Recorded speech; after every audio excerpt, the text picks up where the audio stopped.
I joined MSU in 2002 as a graduate student. I started as a graduate assistant where I taught filmmaking and audio production classes. There was always the linkage to India because I still draw heavily from my experience as a filmmaker in Bollywood back in the day. In 2014, I started the first production-based study abroad in India, which was based out of the film city in Hyderabad. That's the world's biggest film city. The way it works is we took between 13 and 14 students from MSU to India for about a month. And we traveled all over India. They produced the short film, they produced a music video, they produced mini documentaries. And they returned to the US. They really analyzed their time in India and then created the behind-the-scenes documentary.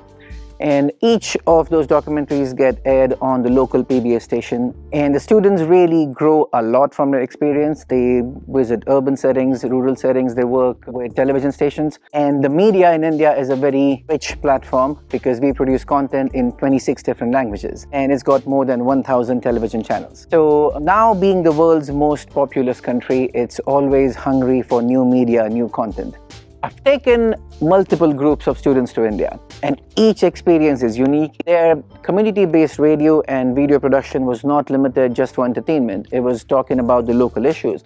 It was talking about agriculture, it was talking about water conservation, it was talking about sustainability. More important thing is we want those individuals to grow as human beings, not just be great at filmmaking, but also understand how life works beyond the US. They really learn a lot, but also they understand how the local culture influences content creation and content consumption. It's more about how the people connect in a really giant economy like India.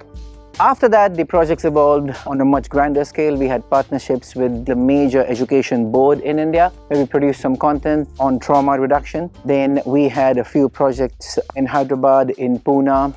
We also set up a partnership with MICA, is one of India's premier communication schools. And we set up partnerships where their faculty visited us, we visited them, and we set up their students to come up here, do some workshops, undertake some training, and then we had a partnership program. I'm originally from India. I would like to give back to my country of origin, but I would also like my adopted country to grow from these partnerships.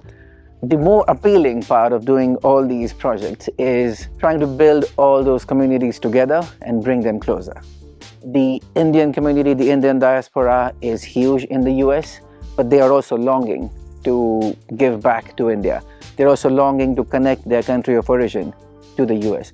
And MSU is perfectly placed for this because we have so many collaborations in India, in Asia, and all around the world. Beyond that, we also have been working with Amol. Dr. Verghese Kurian, who graduated from MSU in 1948, went back to India and built what is now the world's biggest dairy organization called Amol. Amol is composed now as the world's biggest co-op with 13.6 million families involved.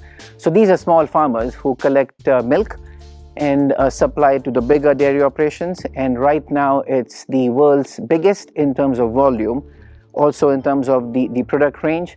And more importantly, it's more like a non-profit because being a co-op, it gives back to the community. More recently, Amol also has its presence in the US. We just started production out of Michigan and is supplying to 5 states. So I've been producing 2 documentaries. One will be featured on the PBS stations in the US, which will talk about the power of education offered by MSU. And secondly, the other documentary will be featured in India. It will heavily market Michigan State University as the world's biggest land-grant institution.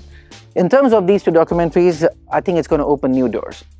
It will open up new creative opportunities. It will open up new research opportunities. Because back at Amol, what they are doing is not just dairy. They are building a complete ecosystem. Now they are also leading the government's charge on improving sustainability practices, organic farming, and even fighting climate change in India. So that's something that MSU can nicely partner with the leadership out of Amol and even run research projects, creative projects, even run joint collaborations, and get some data, study how things are being done at the grassroots levels in India, and then implement that in much bigger projects in other parts of the world.